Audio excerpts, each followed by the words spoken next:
Hi, everyone. I'm Amanda Kolson Hurley. I'm an editor at the publication CityLab. I'm really happy to be here. Thanks for having me. I'll just start by trying to introduce some of the themes around the resolution tonight before I introduce our great speakers. I grew up in the Washington, D.C. area in the 90s. Back then, Washington was in decline. Its population had plummeted from 1950s levels. Downtown emptied out at 5 p.m. Public safety was a big concern. The DC government was broke. I remember garbage piling up in alleyways and backyards because the city couldn't afford to fix its trash trucks or hire more sanitation workers. Times have changed. Now, Washington and many other big cities in the US have come roaring back. It started with what Richard Florida called the creative class, a cohort of professionals who sought out urban neighborhoods that were culturally stimulating. Then the demographic wave of the millennials crested. Young people poured into cities like Washington, San Francisco, Austin, and Denver. Rent prices and home prices in these cities went up and up and up. This urban revival is a great thing in many respects. More tax revenues for cities means more money they can spend on services. And city life itself has a lot of advantages. Living in or close to a job center means that you can access more jobs more easily.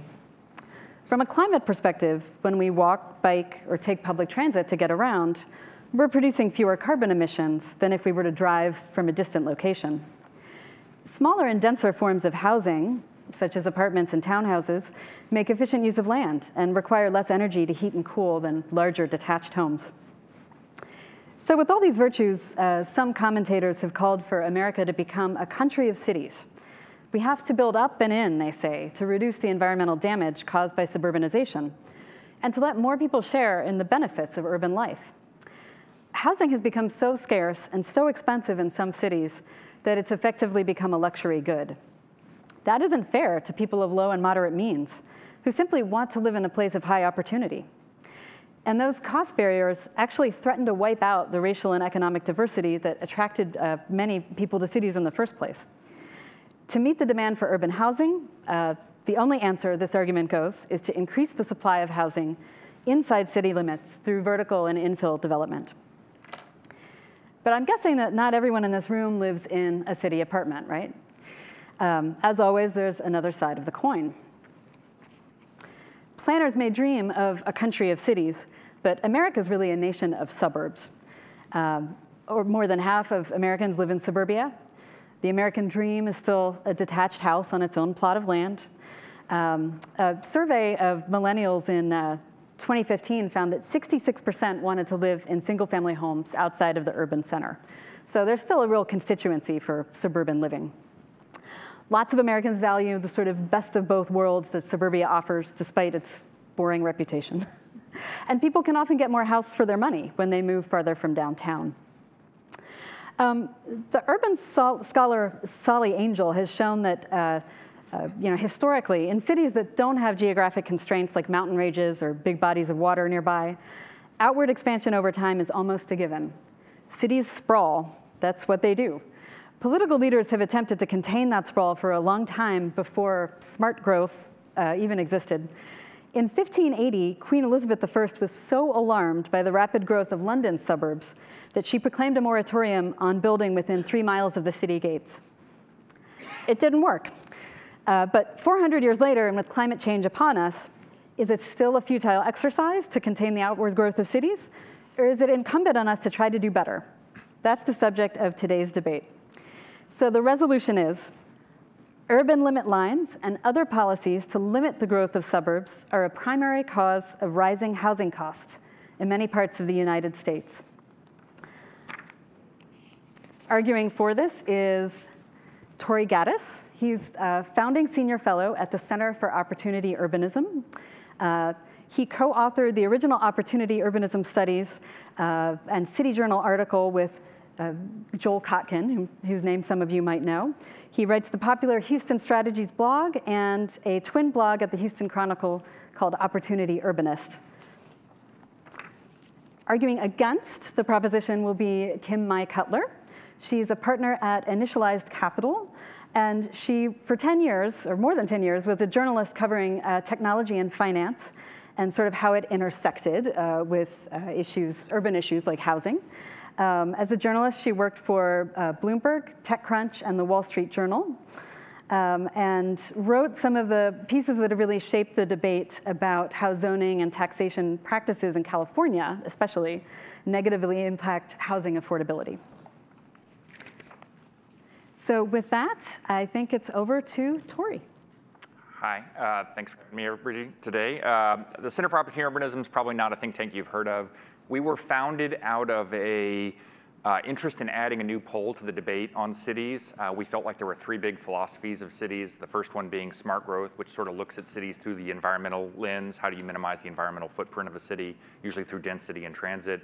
The next one was new urbanism, which is around the pedestrian aesthetic, often associated with smart growth, but a little bit different. And then the third one was Richard Florida's creative class, which Amanda mentioned, which sort of says cater your city for the elites and everything else will fall into place. We wanted to create a fourth pole in that debate. We weren't saying those three were wrong, just that we wanted to add a new perspective, which was we called Opportunity Urbanism, which says the purpose of a city is upward social mobility for all classes, everyone in a city, usually through home affordability, a term we're coining called affordable proximity, being able to live in an affordable home and be able to get to the work centers through good mobility investments. So if Portland is sort of your showcase city for smart growth, we feel like Houston is a showcase city for opportunity urbanism. And I'm going to hope this works. Yes, we calculated that Houston has the highest cost of living, highest standard of living of the major metros in the country when you look at cost of living adjusted average salaries. And you'll note that it's a decent increment above even number 2, Dallas, which I'll get into a little bit more later. But we feel like that's sort of our poster child. It's the largest city in the country without zoning. That's a piece of it. So we have very adaptive land uses, urban densification. We've got multiple job centers, commercial and residential towers spreading up all over the place, apartment complexes. Even single family homes get torn down and townhomes get stacked up on the lot. So we're densifying very rapidly, but also expanding outward. We use something called deed restrictions, private deed restrictions instead of zoning. And since we're doing both the urban densification and the suburban expansion, we've been able to maintain affordability and let people choose how they want to live, density or suburbs. So the smart growth sort of cycle is to start by banning suburban development with an urban growth boundary, trying to get people to live in density and ride transit. There's 4 different types of urban growth boundaries out there. The first is the classic Portland model, which just sort of says, thou shalt not build a house past this line. Kind of a hard line. The second is where cities will say, well, these are our growth areas, everything else by implication not being a growth area, and they'll usually have very narrow growth areas where they allow new development. The third for a growth boundary is just large lot zoning. So beyond a certain line, they'll just say you need 20 acres to put a house out here. And that's essentially banning development for the most part. And then the last is quirky ones like the CEQA law in California, which essentially allows lawsuits to shut down almost any, environmental lawsuits, almost any sort of development. So whenever cities have put in these urban growth boundaries, you'll immediately get this effect where the land prices spike inside the line and crash outside the line. Just for perspective, that delta is about 6 to 10 times in Portland. Started at 6, has gone to 10, where the land inside the line is 10 times more valuable than the land outside the line. Now the companion to this is that with smart growth is that you're supposed to allow density to then happen. But obviously what's really happening in most cities is the NIMBYs sort of kill density. There's a lot of opposition to new development, to new density. We have sort of a failure of democracy, in my opinion, where the politicians and the homeowners collaborate to keep their home values moving up by not allowing any new development. And it feels great in the short term, everybody's home value is going up 10% a year, but in the long term, you're sucking the life out of a city by the next generation won't be able to afford a home or will be spending all of their income to cover their mortgage payments. Piketty's inequality has been analyzed by an MIT grad student, and basically all of it can be attributed to home values is what's created the spike in inequality in the country. So this is also sort of a one-way trip. Once you've spiked the home values in a city, there's no politically feasible way to get them back down. If any politician tried to do anything that would allow more supply and allow home values to come back into reasonableness, they would be obviously voted out of office very quickly. So this next one, I call my mic drop graph. So this is sort of showing which cities have urban growth boundaries and which one don't, measured as a multiple of median income. 3 is considered affordable, 4 is considered unaffordable, 5 is considered severely unaffordable. And as you can see, the cities with the urban growth boundaries typically are much, much higher, and the cities without them are the green ones lower on the graph, which have been able to maintain affordability. I kind of would close by sort of saying, if you want to cut carbon, price carbon, don't try to do it through social engineering and forced lifestyle choices. Okay. Kim, over to you for your opening statement. So I want to say first off, the Yes in My Backyard movement is a pretty broad, cacophonous, often disagreeing with itself movement that contains everyone in it, from people who are hardcore free marketeers to people who self-identify as socialists who want to revive federal public housing in the United States. And then secondly, we also respect the diversity range with which you can build and develop cities in the United States. But I want to focus on why the YIMBY movement focuses on building up rather than building out in California, which is where I'm from. Texas, which is where you're from, is characterized by an abundance of land. When I go to Texas and stay on a large multi-100-acre ranch where the nearest police station or public services might be miles and miles away, even I, as a native Northern Californian blue stater who favors strong gun control, I can in that situation I can start to empathize with why someone might want a gun for self-defense. But in contrast, in California, we built out our coastal flatlands by the early 1970s. And if you read histories of suburban tract home development in Northern California, like I do, even before we started enacting zoning restrictions, the economics of greenfield development started changing and started becoming drastically more expensive in the late 1960s as we exhausted our flatland supply in both Northern and Southern California. So, as we all know, there's an extent to which our geography inherently makes California expensive, given that we're bounded by water and on several fault lines. And there's also an extent to which our affordability crisis is also self-inflicted. So after we ran out of buildable coastal land about 40 years ago, suburban communities throughout the state began downzoning and enacting zoning restrictions, ensconcing single-family zoning into their core plans. And then this, combined with stagflation, resulted in a rental and affordability crisis in the 70s, which then in turn prompted voters to pass Proposition 13, which has altered public finance to this very day in the state. So today we're in a situation where basically all of our development options are expensive. If we build infill, we've got to buy parcels at the prevailing market rate, which can be $200,000 per buildable unit in San Francisco. And then the construction costs are about $400 a square foot. So no matter what you build, at the end, it is going to be an expensive product. And yet, at the same time, sprawl is also really expensive. We basically have a 2 to 4 mile strip of land on each side of the bay that is somewhat, resistant to sea level rise, and then it elevates pretty quickly to 1,000 to 3,000 feet plus on both sides. And so if we build out into those areas, particularly in the eastern direction, we're making an intentional choice at that point to put more people in line of sight of destructive fires that will burn down property, billions of dollars of property, and jeopardize people's lives at least once a generation or more. Up north in Lake County, for example, in the last 5 years alone, 50% of that land has burned down. And making communities fire resistant is also expensive.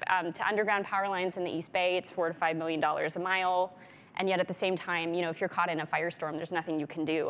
The Diablo and Santa Ana winds go at 30 to 60 miles an hour in the fall. And in the Oakland Hills fire, it was like a house in flames every 11 to 13 seconds. So that's just a normal part of our natural, our ecosystem. And then if we sprawl out into the Central California basin, which we're already doing, there's very limited transit infrastructure to get people from the Central Valley out into the Bay Area.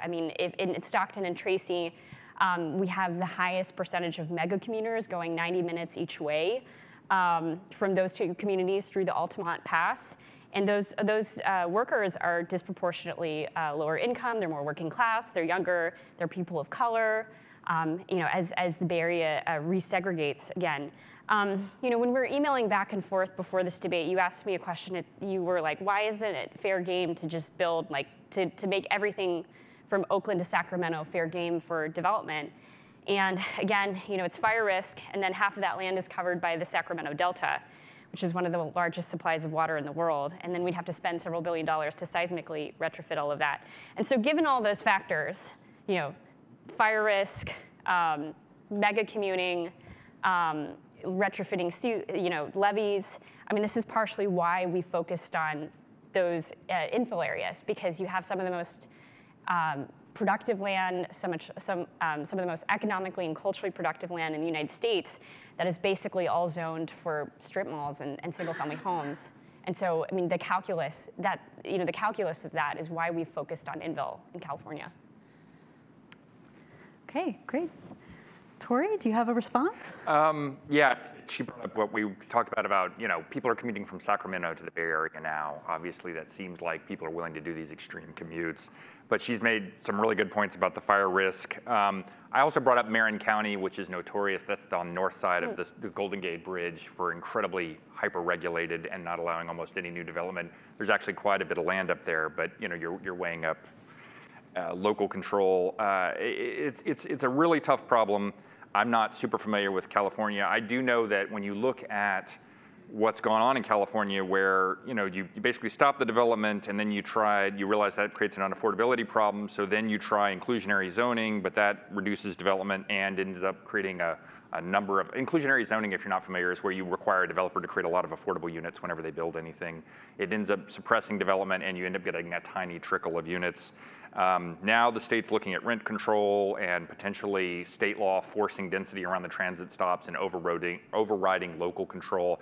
To me, it feels like twisting themselves into a pretzel to address a problem that, for instance, in Houston, we just sort of had a free market for years, and the way you get affordable housing is it's just the older stuff. So, for instance, the apartments and the homes that were built in the oil boom of the 70s are now the affordable housing today that the working class and the immigrants move into, and the newer edge stuff is where you get more of the upper middle class. And so by having that pipeline of housing decade after decade, we naturally are creating, we don't actually have to build very much government affordable housing because we just have an older housing stock that is available. I guess I'll use, just since I have a couple minutes here, one of the things, sort of the net framework that we use at Opportunity Urbanism is that if you can increase mobility and the housing supply, then your affordable proximity is increased, your cost of living goes down, that means your cost of living adjusted income goes up, your discretionary income goes up, and then that creates all sorts of economic activity in a city when people have discretionary income. They can start a business, they can invest in their education, they can support charities, they can buy a house, and overall you get higher opportunity and prosperity. So what we're trying to do is sort of hold up that model. But there are obviously complications in places like California. I just was telling him that I was in Germany, and they seem to have a very different model that works for them. And then there's the Asian model. So I'm very sympathetic to the YIMBY movement around building density, but it is running up against a very strong political opposition. NIMBYs tend to be the most politically strong because they vote and they let their politicians know, and they're very vocal. And so the YIMBYs have their work cut out for them to add density anywhere, California included. I think that's it. Well, I think that sets it up for your rebuttal, I think, Kim, in terms of, is NIMBYism so strong and so entrenched that it's an unwinnable battle, I guess, is maybe the question that comes to my mind. But. I would say in the short term, if that's the question that you're framing, in the short term, in the last 4 years alone, California enacted the largest housing package last year with 15 bills. We're putting like a multi-billion-dollar, ballot, bond on the ballot this fall. Even if SB 827 version 1.0 didn't make it through this year, there was SB 828 and AB 2932, which enabled transit-oriented development on BART stations. So I think this major shift has only started happening in the last couple of years, and I think it will take several more decades to play out. But in response to some of the charts that you were showing earlier, I think a really important thing to point out is the intersection of federal policy and local policy. And some of the cities that you kind of pointed out in the chart that have very high levels of zoning restriction and high perceived, at least private market housing costs, like Hong Kong. Hong Kong is like 50% public housing. Right. And so you know, it's possible, I think it's possible in a world where we had have a different orientation in federal policy towards housing, where it might be possible to have, you know, the kind of Portland model without its associated affordability crisis, if there is sufficient support for you know, like low-income housing subsidies at the federal level. If you look at the German model is really, really different from the American model.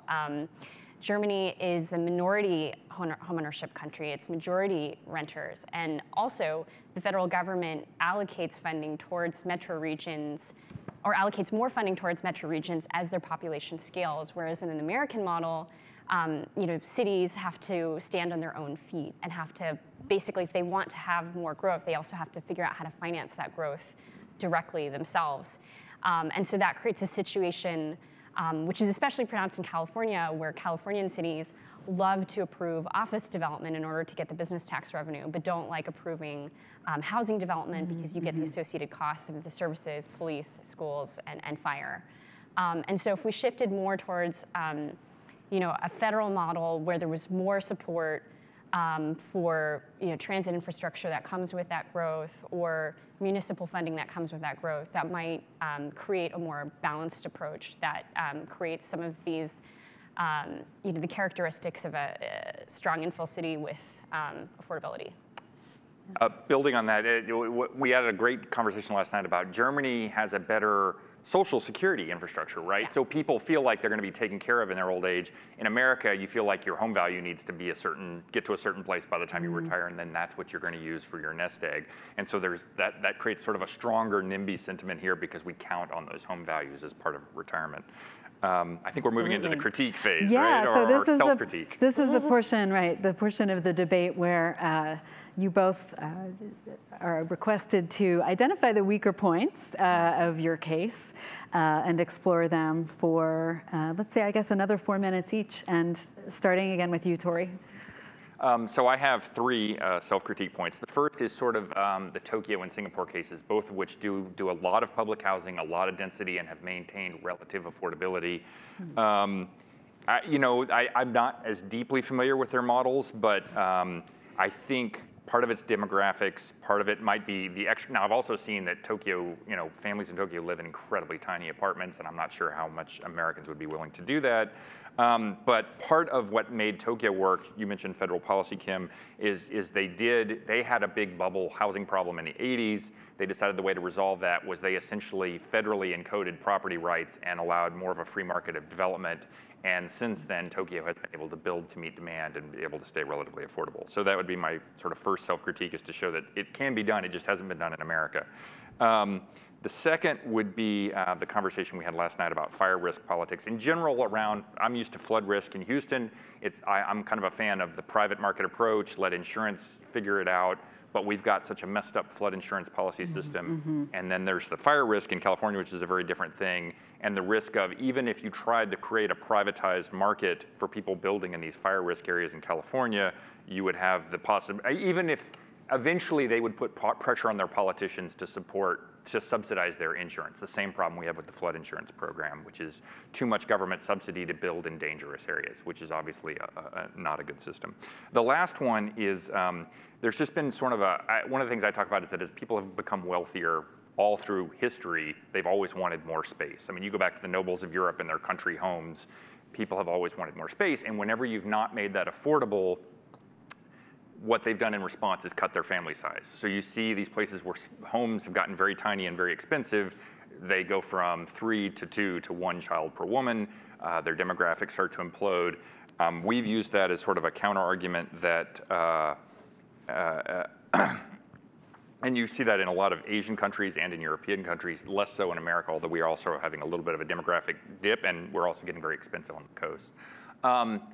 We, from the COU's perspective, have seen that as a bad thing, but from an environmental perspective, self-critiquing, you might say that that's a good thing, that we're forcing the population down by basically making space unaffordable, and therefore people will have fewer children, and we'll get the population of the planet down through housing restriction.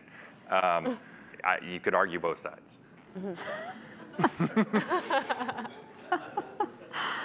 Okay, Kim, self-critique? I mean, I think the self-critique that I would display towards my arguments is, I mean, a lot of it is contingent on the orientation of the federal government, which isn't, the federal government has been on a very clear 30 or 40-year trajectory of reducing and rescinding itself from affordable and low-income housing, and that it creates an enormous political stress and problem within metro regions. Because, so let me give you an example, right? So there is the corporate tax change from last year, which reduced the value of the low-income housing tax credit.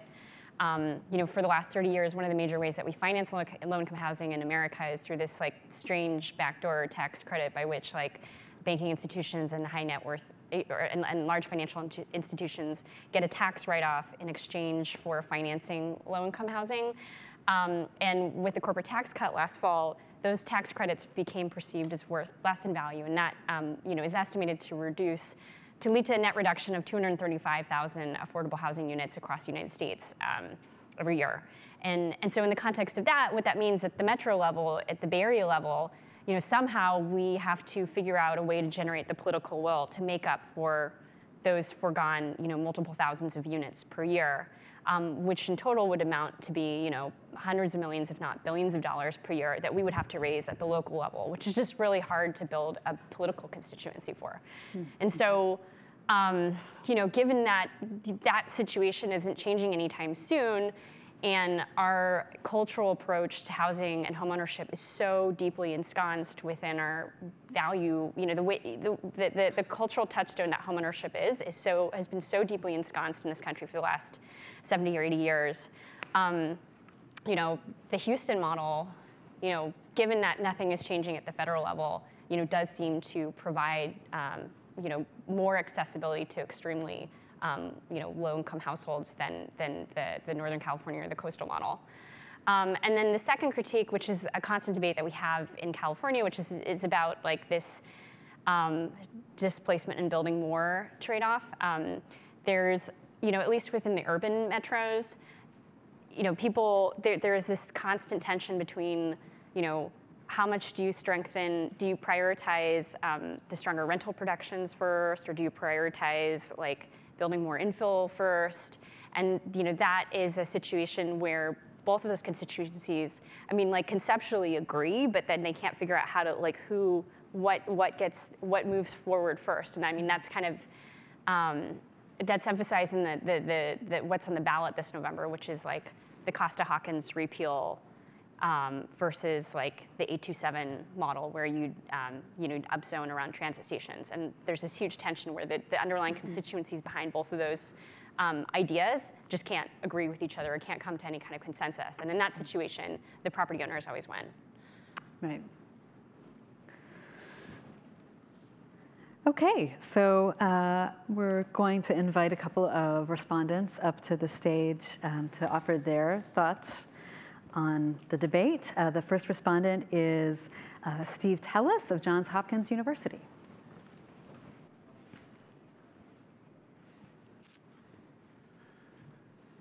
All right, so I know most of y'all have been here for a while, so I'm going to try and avoid boring you. I promised Ted to give you some blood in the water to get the sharks moving around again.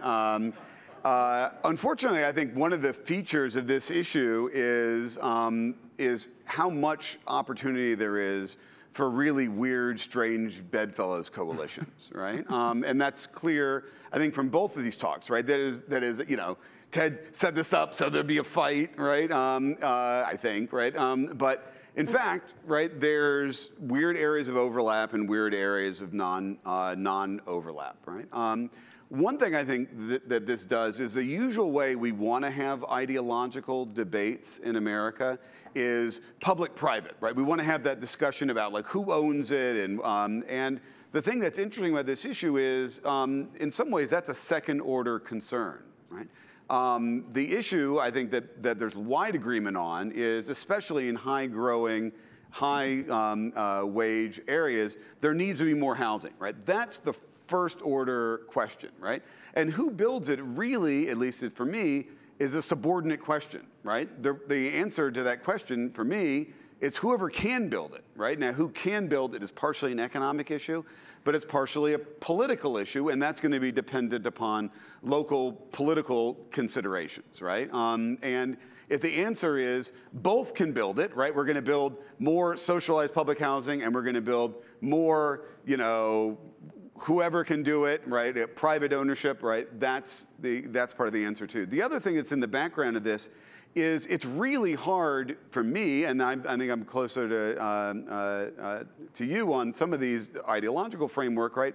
To figure out, what's the actual neutral free market position, right? When you're operating in an environment in which there's so much pre-existing government action, right? Where you mentioned flood insurance, right? Which in Houston, we know from recent experience is a very major impact from New Orleans, right? New Orleans, the whole pattern of urban settlement is shaped by the presence of flood insurance.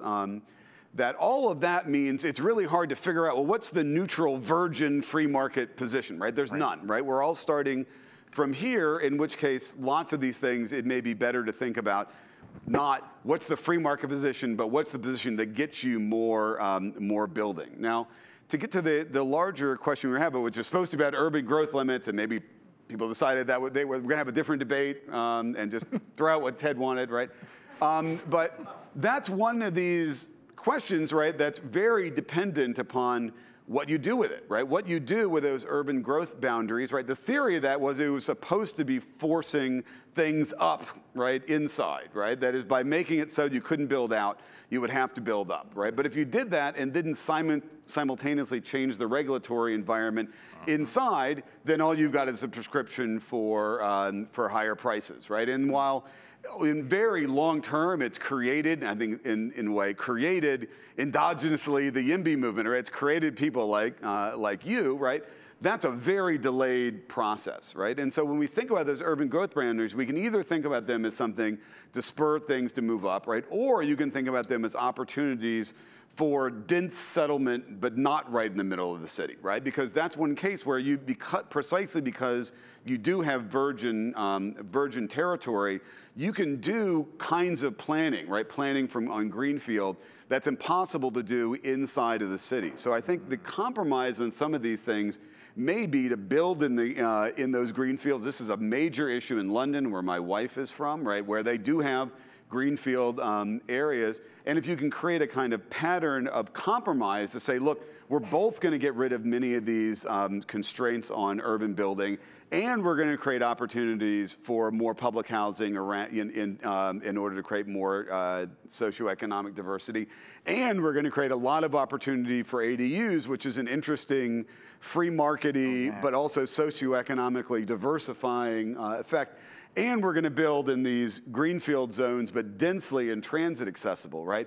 Those things is really part of what you can think of as an all of the above strategy, if you can make them as legislative packages. And one of the problems, at least I have with California, is some of these are like piecemeal, and therefore they make the opportunity for really grand bargains, often between free market-y, Republican-y types, and lefty but anti-NIMBY people possible. So in some ways, the broader you can make some of these coalitions, the better. Right?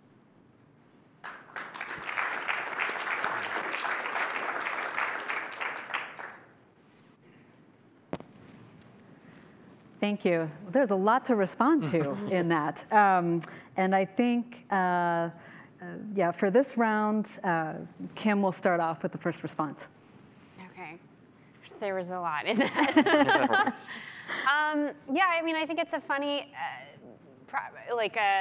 zoning and property is it's a funny set of contradictions. It's always funny when I'm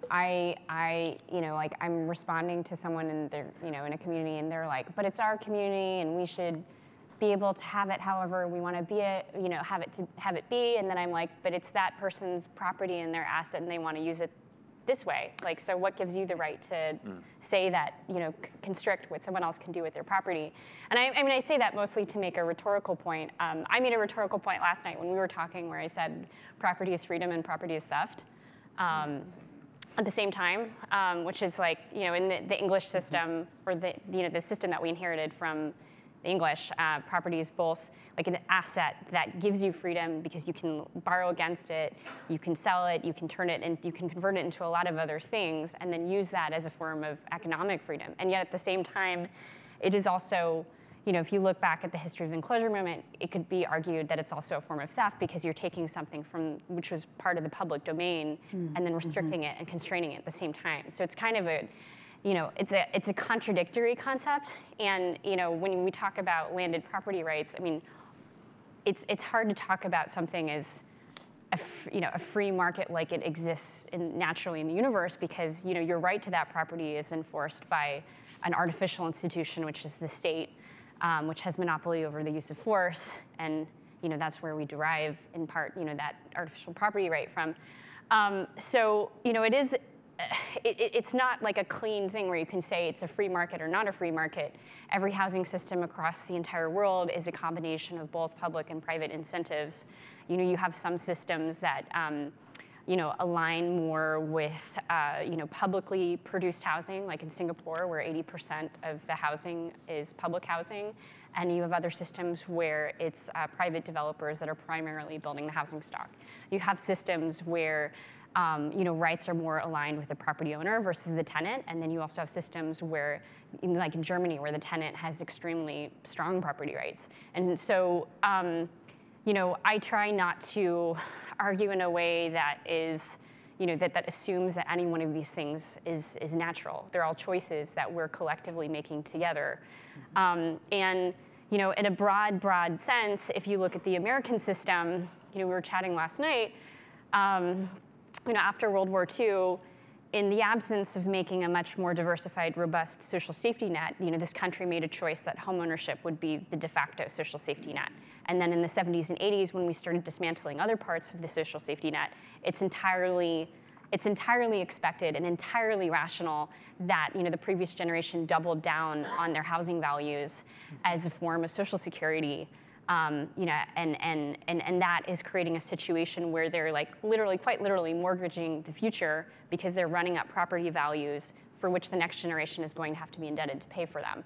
And that's manifesting at multiple levels, from zoning at the local level to a property tax system at the state level in California, to the federal level where subsidies to upper middle class homeowners are still larger than what we allocate towards low income housing and homelessness.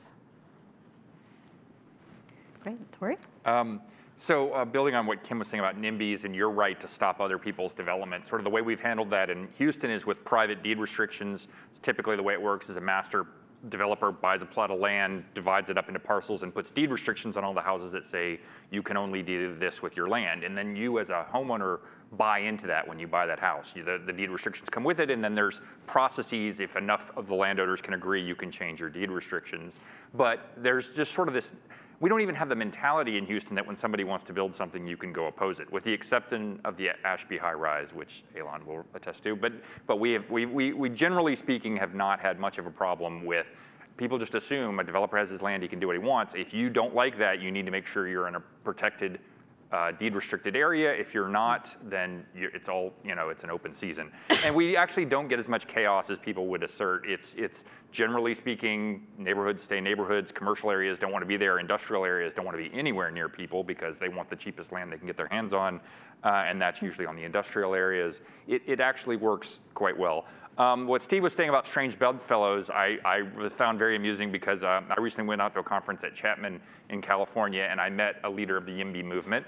And I was like, great, an ally, I'm glad to meet you, let's have a great conversation. And she was just offended about the Houston model, just completely. And I didn't realize that YIMBYs were pro-development in the city, but very anti, or at least she, for her version of the YIMBY movement, was very anti-suburban. So it was exactly kind of an opposite case where I thought I had a great strange bedfellow, but it was not to be. I'm still very sympathetic to the YIMBY movement, but only, I guess, half of it. So there is a lot of weird shifting. You get the libertarians and the free marketers. There's another movement out there called market urbanism, which has been getting a lot of traction and making arguments that we just, rather than, honestly, the California approach, which is keep adding on layers of new regulation. It's almost like whack-a-mole, like this, we did this and that created this problem, so let's do that and let's do that. market urbanism is sort of arguing back up, let's just take off more of the regulations and let the market figure it out instead of constantly adding, including having to subsidize public housing, which is a huge lift to come up with dollars out of the air to create affordable housing, if you can find a way to let the market do it instead. Great, thanks. Now I'm really curious to know about the one project in Houston that caused caused a backlash. The 10-second was, it was a very deed-restricted, wealthy community of single-family homes right next to Rice University. There was one parcel in there that was not deed-restricted. It was a little 2-story set of apartments, old, built in like the 40s or 50s. And a developer came in and said, I'm going to tear that down and put a 30-story tower right there. And the neighborhood went ape, and it's a very wealthy, connected neighborhood. They hired lawyers, and to this day, they're still fighting it. And it's gone back and forth in the courts for something like 10 years. The city fought for a while. It's just been a big mess. But what I point out is that one has been a mess, and in that time, at least several dozen, many dozens of towers have been built elsewhere in Houston without any problem. So, generally speaking, the model works. Every once in a while, you get one of these. And we actually did pass some new regulations after that in the city. That one's grandfathered in, but that says if you're going to build a tower, you have to have a certain spacing between a residential neighborhood. You can't butt up right up against single-family homes. Well, I'd like to invite up our second respondent, Willow Lung Imam of the University of Maryland.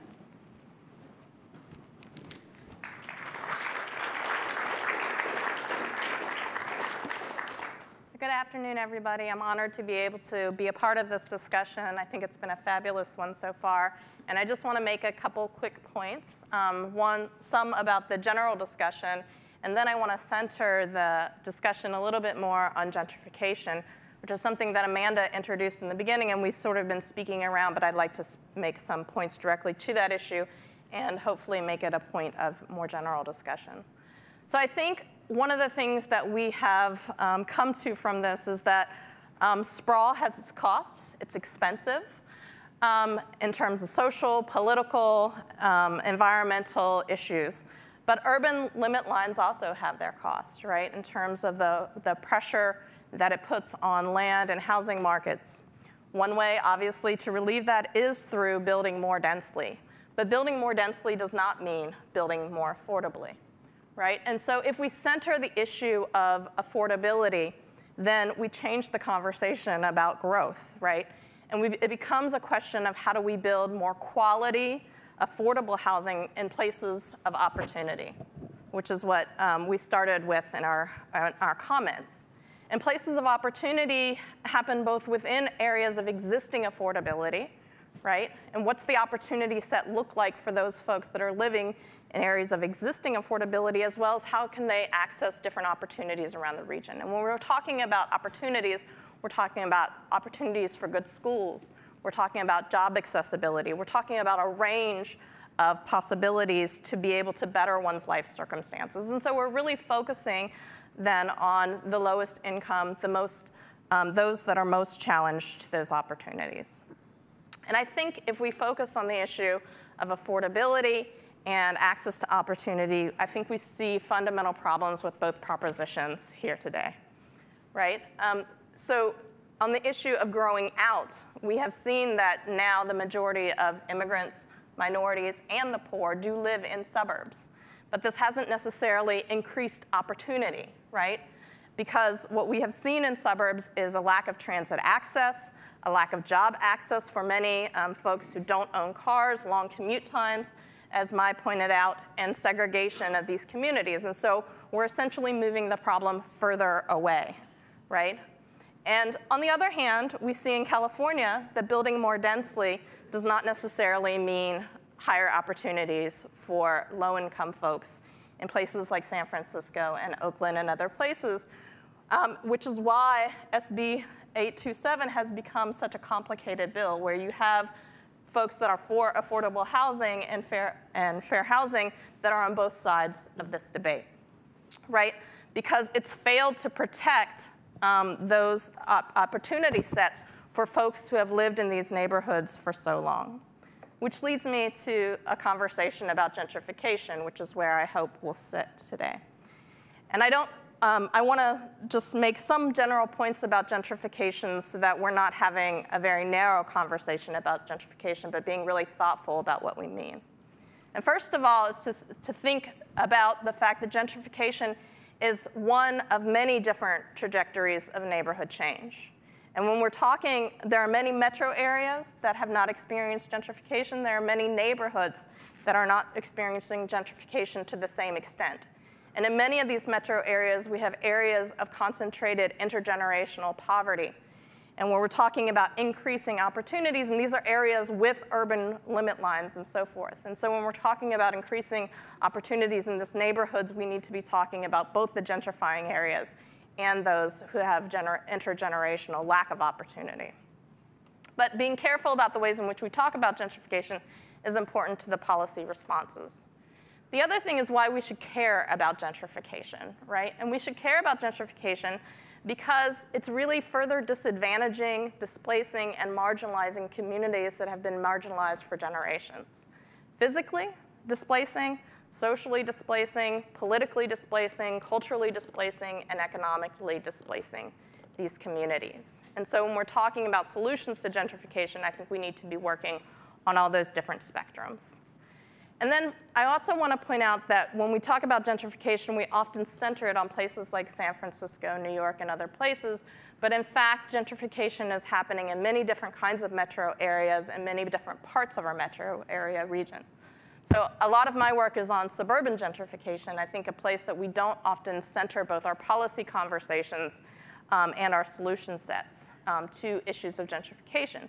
And oftentimes we focus on those areas that we're most familiar with the problem, but in fact, looking at it in different metropolitan contexts has a different set of policy solutions.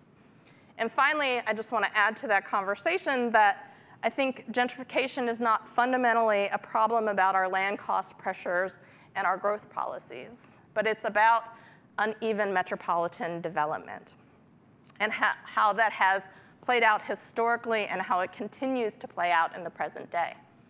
So if we want to talk about solutions to gentrification, we have to look at the systematic underdevelopment that has happened in low-income communities of color over decades, and that keeps moving these patterns of investment and disinvestment around the region, right? And so if we're going to talk about the solutions to the negative causes and consequences of gentrification, we need to be looking at these systematic factors. Otherwise, we continue to work at the margins and build an affordable house here or save a small business in this gentrifying community there. But we don't fundamentally get to the question of how do we produce more equitable neighborhoods and just sustainable and inclusive growth. Thank you.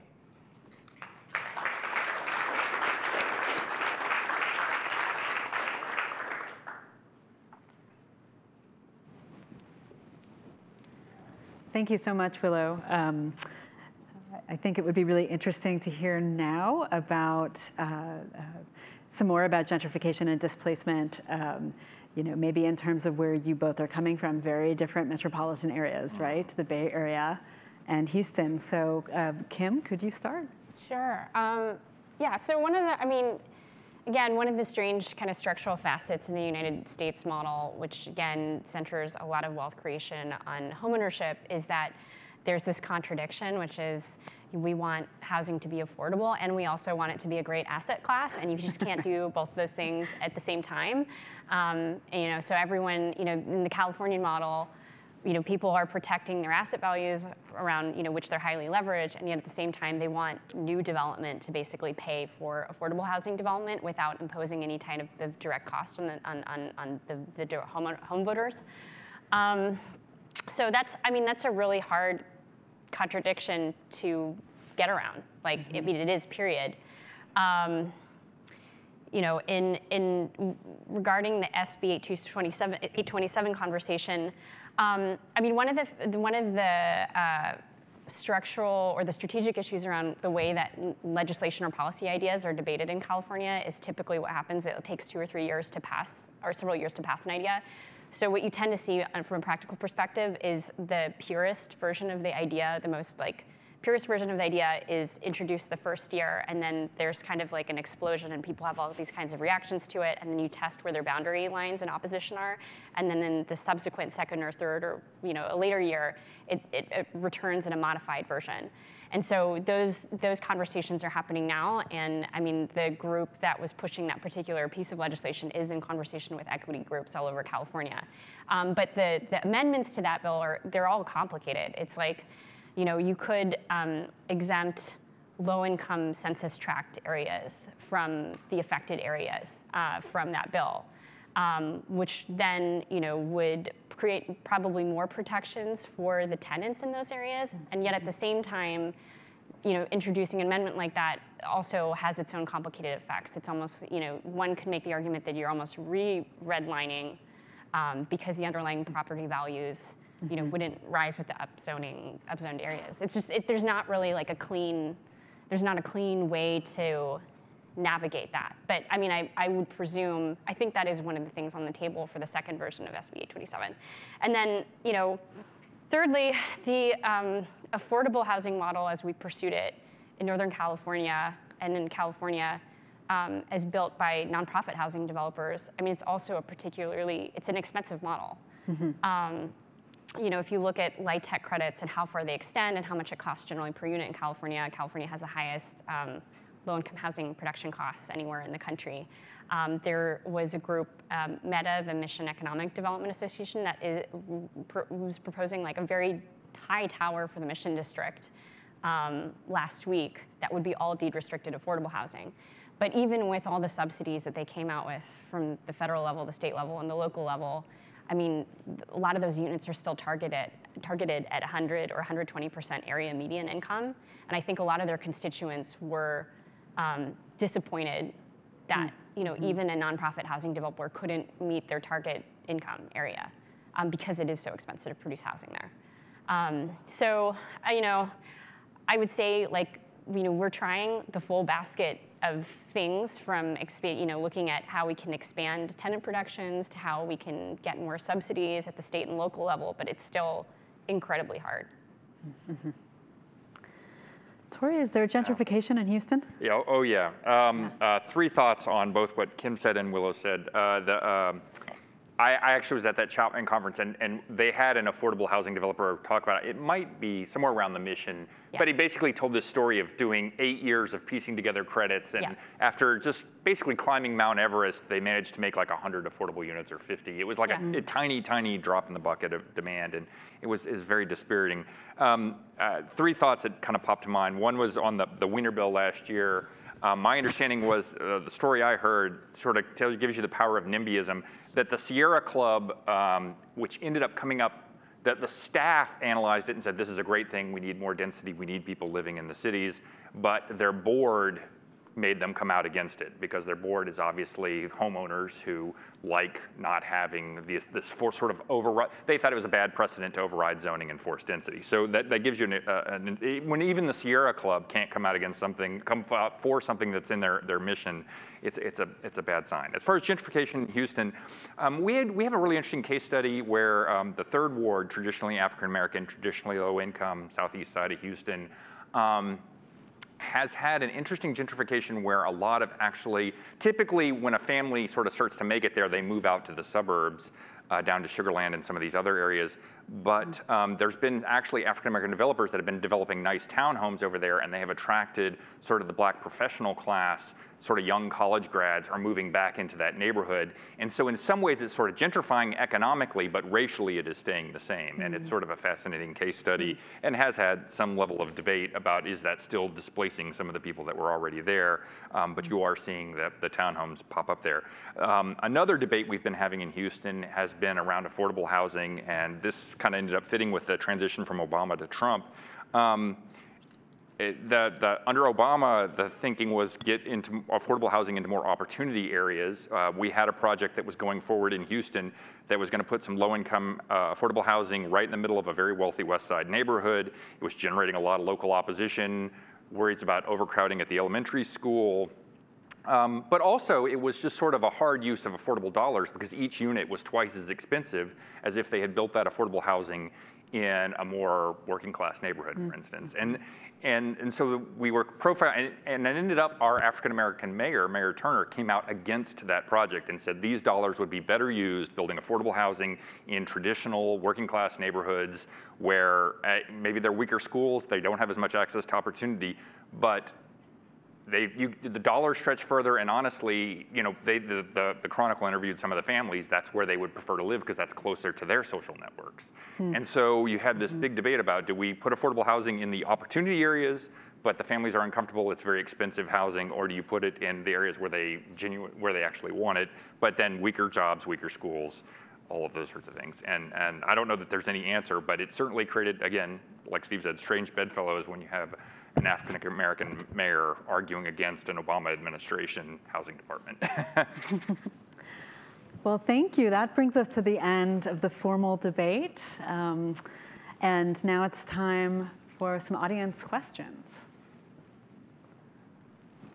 Sir?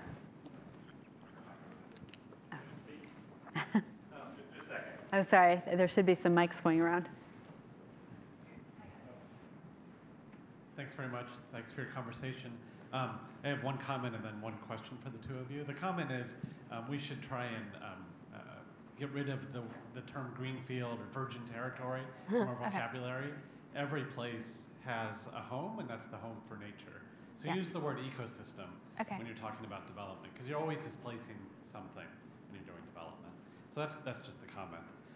The question is, both of you are talking about successful communities that are growing. We know that growing is mostly through internal migration, not through actual population growth. How do your policies play out in cities and towns that are not growing, that in fact are losing population, which is many, many more places in America than the places you're talking about? Are there any more questions? We can take a few at a time. Oh, okay. I want to get to you, but if there are any new hands since you asked one at the last round? No? Okay. Can you comment on the trade-offs between transportation costs and housing costs, and in transportation costs, including the cost of travel time, and whether if you think about that as a package, how that affects your policies and what people want? Okay, so just to recap, two questions. One about how these policies and questions play out in shrinking metropolitan areas, and then the other on the trade-off or interrelationship between transportation and housing costs. Tory, do you want to start with that one? I'd like to, I'll jump on the second one first, the transportation and housing costs, because that's come up in Houston a bit. That's one of the stats that's been used against suburban development is like, oh, look, the houses are cheaper, but you're going to spend more on your car. And you look at data on Houston households, and they do spend a lot on their cars. And matter of fact, if you just spend some time there, you'll see giant SUVs going everywhere and huge F-150s that are decked out, Mercedes and BMWs everywhere. And sort of my counter argument has been that is not a cost of transportation. That is a luxury good. Anybody can buy a used Honda Civic or Toyota Prius and live in the suburbs and have very affordable transportation costs. People are choosing to buy sort of status symbol vehicles, and that is artificially sort of inflating the cost of transportation for living out there. So I get back to sort of saying, let it be a free market and let people do. Now, maybe we should have some disclosures, like you're buying a house here, here's what your access to transit's going to be, here's what your commute. But generally speaking, people know how to make these trade-offs. They know how to say, I'm going to be driving this is what my car costs. They can do some of that math and make those trade-offs about housing costs versus transportation costs. The second issue around losing population areas, I honestly don't know what to say about that. They don't have the same pressures, right? So you have inherently your housing's affordable because not that many people want to live there. Midwest would be the classic example, right? Lots of those cities. You've got places like Detroit that are trying to actually, the sort of managed shrinkage has become a topic. Like how do we kind of destroy, or not destroy, but sort of tear down certain areas and get people to move back to where you can create some mass, but it's honestly not something I'm very familiar with, and maybe I didn't understand the nature of your question, but it obviously less pressure than what they're dealing with on the coast.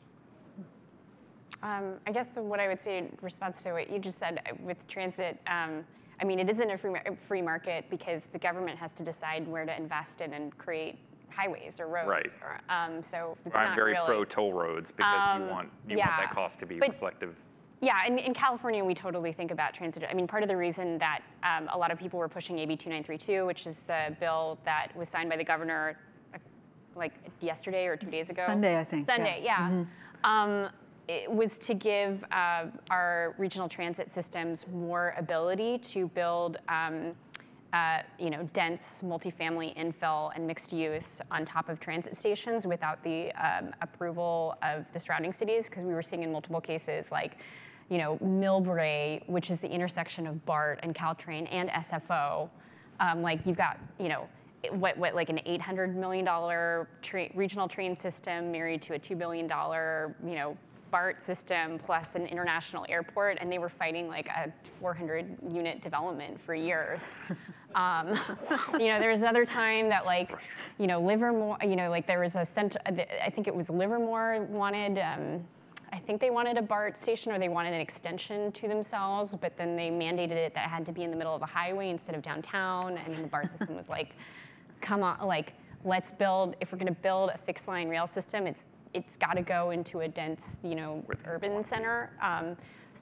So we totally think about that, and we strongly encourage legislators to consider ways that we can enhance and support more transit-oriented development all the time.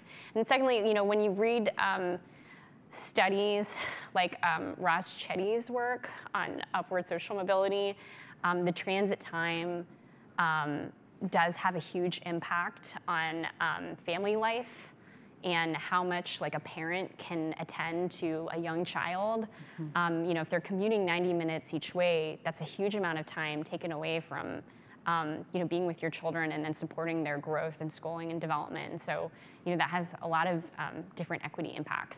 And then to your question, I can't say that I've spent a lot of time thinking about cities that are shrinking, but I do think the work of I think Richard Campanella's work in New Orleans is really interesting. I mean, he was studying the phenomenon of how the city was reacting towards Katrina and this debate between maintainers and then people who wanted to shrink the city footprint, and ultimately the politics of that were so complicated that they just went back and mostly did the same thing again. And I think probably the thing that's probably most analogous in California is probably the fire conversation, or how communities should rebuild after the fires. And currently, with the current zoning and financing models, what you're seeing is people are just rebuilding homes where they once were before, where they continue to be prone to significant fire damage.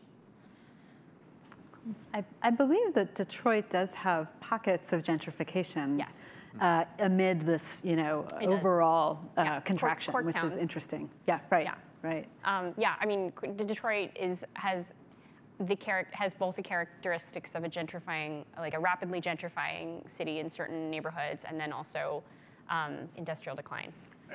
If I can jump in on the shrinking city thing, I've always wished there was some way. We have all these immigrants that want to come to America, and we're always debating immigration. If there was some way we could say, look, you can come to America, but you're going to go to one of these states or cities that have empty houses. They would love to have some energy and some entrepreneurial. And honestly, you'll have higher human flourishing than they would if they stayed in their home country. I don't know the pragmatics of that, but it makes so much sense to me that if you take these people that have high energy and really want to come to America and say, okay, but you're going to Detroit and you're going to find a way to run a business there, or not a free market solution. Not necessarily, no. But yeah. Is it Reed? Oh, sorry. Oh, yeah.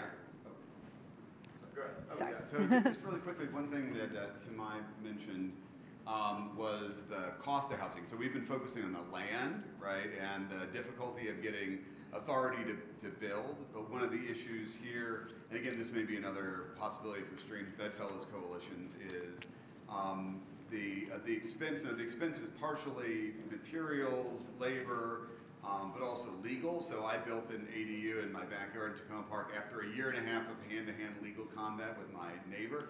Oh, for those who don't know, an ADU is accessory dwelling unit, is sort of granny flat on the house. Which I think is also a very important part of this story. Yeah, and so one way to think about this is a lot of these debates, we were talking about the California laws, those are all about like how do we get the legal authority for people to build, which is about the control of the land, right? But can you talk a little bit about the materials, the actual physical, the actual building on these? Because that's also an opportunity for new kind of linkages between the city and outlining areas that often don't think they have a lot of stake in cities. So you think about DC, if we went more to modular house building, right, it would be easy to build a lot of things in West Virginia, right, and then move them into the city, which would actually connect up a lot of those declining rural economies with the city, and you can think about ways to do that in California. So one way to think about this is how do we think about the overall economy of building, which includes the land and the actual construction? Right. Sure. Yeah. So, I mean, California is one of the markets where some of these newer construction techniques are starting to become more feasible. I mean, there's a factory in Vallejo called Factory OS, which is run by a guy named Rick Holliday. It used to be the Blue Homes factory. He's trying to build like a dozen units a week, and then they get driven down in the middle of the night into the central Bay Area. The economics of that particular factory, they wouldn't work for a cheaper metro like in the Southwest or in Texas, just because like your cost of labor and production isn't as high as ours. In California, we are dealing with a major shortage. In the last recession, a lot of workers aged out of the industry, and there weren't enough workers that were trained, particularly kind of at the middle management level, to enter. And so, construction costs are very, very expensive. Like I said, it's like $400 a square foot. And factory and modular is one way of doing it. Historically, there's been a chicken and egg problem with that particular style of construction, because you'll get a factory going with all of its fixed labor costs, and then the demand for units is kind of unpredictable and lumpy. And so, maintaining like a consistent level of demand to keep that factory going has been just a historical problem, and getting prefab or factory-built housing to take off in California. I don't know if that requires some type of program or whatever to sustain demand for it. I mean, particularly if there's a downturn. But we are seeing activity in that area. I'm a huge fan of ADUs. I honestly think that should be sort of a by right option, and that would be a good one for California to pass. It's just sort of by right, you can put a granny flat on top of your garage or in your backyard, and the local zoning shouldn't be able to override that. It's also helped solve so one of the arguments about dense versus suburban construction is that dense development just inherently costs 3-4 times as much per square foot as building a suburban house. And so, but the ADUs sort of solve that problem, since they're typically the low cost construction. So you can still construct them affordably, the land is already there, and you can very quickly get a lot of density just allowing these ADUs. I did read about a company, and I don't know if it's the same one you were talking about, that they're pioneering in California, where they will actually sort of they find a homeowner, they finance the unit, they build the unit, they put it in, and then they share the rent between you and them. And so they're willing to basically insert an ADU on your house, and they'll just financially share that deal.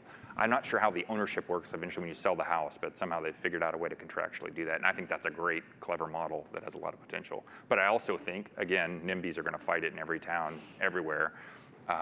And people will do the usual, it's traffic, it's cars, it's people we don't want living in our neighborhood, it's renters, it's Airbnbs, all the classic arguments. Great. Any more questions? Yeah. Oh, sorry. I had the mic earlier, so.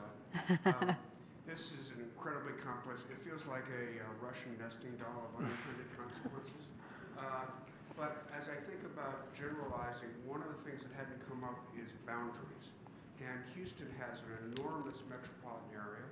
New York has a relatively dense and small area to deal with. And I'm thinking about maybe some of the global examples. I don't know enough about Germany's governance structure, but to what extent do you think that the problem is compounded, particularly in the US, by all these individual communities with their own rules and regulations and not a broader view of how to address this problem. If we want to make this the last round of questions, if there are any more in the audience.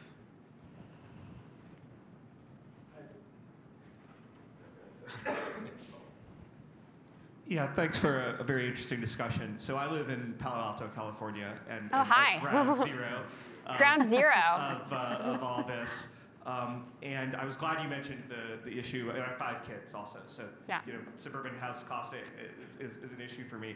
I was glad you mentioned this issue of the substitution for a social security system, which I think functionally these home values are.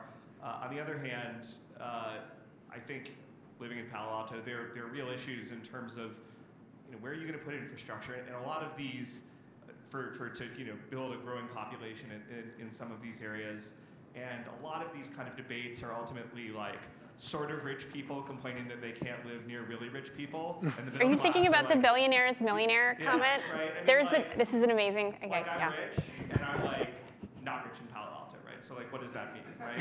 I mean, but I think one thing I did want to push back on a little bit is the kind of inherency of well, we don't have land in California. I think we've made choices to not develop out toward the coast. I mean, there's tons of land. I can be 15 minutes from my house and be in the wilderness effectively, right? And that's a choice that we've made. And I'm not saying it's as trivial to develop in some of these foothill sort of areas as it would be in Houston. But I do think there's a little bit of a false choice that is kind of put out there that, hey, we couldn't, we can't develop in these areas because there's no land. I think there's actually a lot of undeveloped land that we are choosing not to develop, in my view, mistakenly, largely, if we care at all about affordability, and certainly something I think about with my kids, because we can afford to live there, and we're fortunately homeowners, but unless my kids are venture capitalists, when they grow up, they're never going to be able to afford to live there, so it's a problem. Did we have one more? Oh. Hi. One? We've talked in this panel mostly about the Bay Area, which builds a moderate amount of housing and is extraordinarily expensive, and Houston, which before the oil prices went down, built a copious amount of housing and is relatively affordable. Can we talk about certain small metro areas that are building, as I understand, quite a lot of housing, like Austin or maybe Portland or Seattle, but are still seeing price pressures? Sure. I'll jump in to start. A lot of different points there. Total agreement with the gentleman in the back about California. Joel Kotkin gave me the statistic that 5% of the land area in California is developed and urbanized, right? It seems to me there'd be room to go to 6, right? Or go to 7. I'm not saying cover the state in development, but it just seems like you can find that 1% more land and start developing it. Kim would disagree with me, just fire risk, a lot of other things. I just want to, if you want to organize it, you can.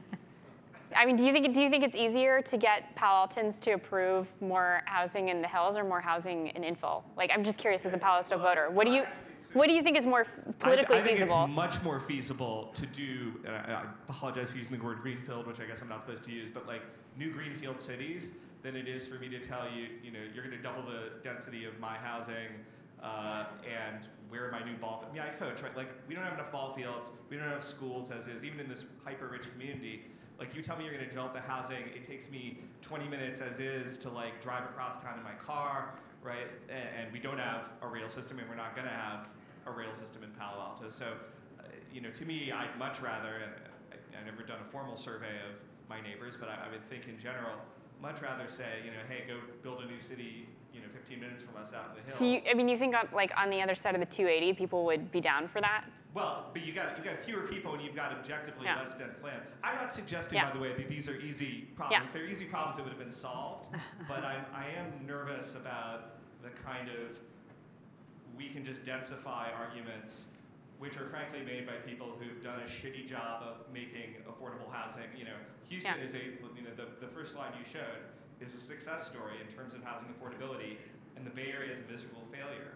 And so I'm a little bit nervous about kind of taking advice from the Miserable Failure Caucus about like how we should do things. Ouch. I do have sympathy for the traffic argument. I should have self-critiqued during that segment on, I do worry sometimes that because we are allowing so much densification in the core of Houston that we will get the LA problem where it's just like gridlock everywhere because, and so I do think there is some merit to the traffic argument. I don't know how you figure out the right zone that says, look, you can't afford another, like for instance, this Ashby high-rise, people went nuts, said traffic will be crazy. They did an analysis, they said it would add 1% traffic to that local arterial that it was in front of, all right? So is it material? I don't think Just so. to make sure we get, hopefully can address the other two questions. We had one about, I think, the need for coordinated or regional planning, and then another question about smaller, I guess, about smaller sort of hot cities that are actually Portland? adding supply, but they're still expensive. Was that basically the question? So I'd say just whoever wants to jump in. I think there is a hot city phenomenon like Austin and Portland, and for a while Houston was too during the oil boom of 5-10 years ago. You basically couldn't build fast enough to meet supply. Austin is much more regulated than the rest of the state of Texas, and even they have just been too hot. The demand has just outstripped the ability, even though the developers have tried to build in Austin. Also, Austin has not made a little appreciated fact is that it's not just building housing, it's also the mobility piece of the equation, right? And Austin for a long time was like, if we don't build it, nobody will come. So we don't need to build any roads. And that was totally wrong. Everybody still came and you got total gridlock. And so now people who move to Austin look and say, I've got to live in the center core because there's just no freeway capacity. 35 is jammed 24/7. You can't get into the city from any of the outer suburb areas, although it's a lot easier to build out there. So this equation is not just housing, it's housing plus mobility. I'm not sure I'm getting to what your question, but one of the little known factoids out there is that LA actually has higher density than New York. Everybody thinks of New York as having higher, on a metro basis. Because once you get outside of the city of New York, it gets very downzoned very quickly, and you get this sort of Connecticut, New Jersey effect of large lot zoning, and whereas LA is just packed with the duplex, the quadplexes, the apartments for hundreds and hundreds of square miles, and actually has a net density higher than the New York metropolitan area. So, sure. Yeah, I guess to him, I was like, if you want to organize it, and you want to convince your, I'm all for people testing a broader range of political ideas. I guess for context, though, I would find it. It is kind of strange that the South Bay can create like trillion-dollar companies and self-driving cars, but can't like put duplexes in single. Yeah, anyway. To your question, the American model is a federated model. Like all of our systems, from education to healthcare, and then again to zoning and housing, they're all really fragmented by design. And then on the one hand, that allows like a diversity of approaches to be experimented with in this country, but on the other hand, it leads to total chaos. And also holes that people fall through. So when it comes to the Bay Area, we've got 101 cities, each doing whatever they want, 20 plus transit agencies. I think there are like 6,000 governments total in California, if you include, it's a lot. And so they're kind of like doing whatever they want in a highly uncoordinated fashion. There's not really a strong regional body that is kind of getting people to move in the same direction. So yeah, it's a huge challenge. And which is why, in part, a lot of energy has focused at the state level, because even while the state, California is too large, probably too large a body of government itself, it's the closest thing that we can get to like more of a regional approach. And then what was the third? The third question was. I think it was about cities that are adding housing supply, the smaller, but they're still experiencing, I think, rapid price hikes. I think there is a disconnect between post-war American housing policy and the way that we treat homeownership as the core of the social safety net that needs to appreciate like 6-7+ % a year, and the way that the new kind of economy and job and income distribution works. And so in a lot of these cities where you have more and more income stratification, that federal and state approach isn't working anymore. We don't have, we're not only not building enough housing generally for job and population growth, we're also not providing enough subsidy on the flip side for entry-level workers and all sorts of people making lower incomes. Like, you know, it's obvious that someone making like, you know, $12, $13, $14, $15 an hour can't afford anything in the immediate Bay Area or in the immediate areas of some of these really hot cities. And I would also say, like, just anecdotally looking at the movement of jobs and like hiring, I mean, the Bay Area is kind of like, it's like a cup that is sort of like overflowing, and like things are spilling out of it into Sacramento, into Seattle, into Austin, into Denver, and into all these other places because we can't, we can't, you know, have all the jobs or that, you know, workers there. And so what we're seeing and what we've seen over the last 2 decades is like just a larger and larger swath of California's middle class just out-migrates. Yeah, that's a common problem. I wanted to make one final point on what you were saying about the American system. I feel like the bigger picture issue is that essentially zoning has found a loophole in the Constitution. Our Constitution created a lot of strong social rights, political rights, right to free speech, but was a little weaker on the property rights and the economic rights side. And zoning has sort of found this loophole, and the Supreme Court ended up allowing it, which is sort of like, as long as you don't take away all of somebody's value of land, you can put as many restrictions on it as you want. And local governments have evolved decade after decade to add layers and layers and layers and layers. And I think it's creating a sort of a gridlocked system in this country where the average guy can't easily buy a home or start a business or do all sorts of things because of the layers of local bureaucracy that have been created around zoning codes. And it's something as a country we really do need to sort of figure out nationally. Yeah, I think we're at the end of our time. Thanks to everybody for coming out at the end of the conference. Thank you for some great audience questions, and please join me in thanking our debaters.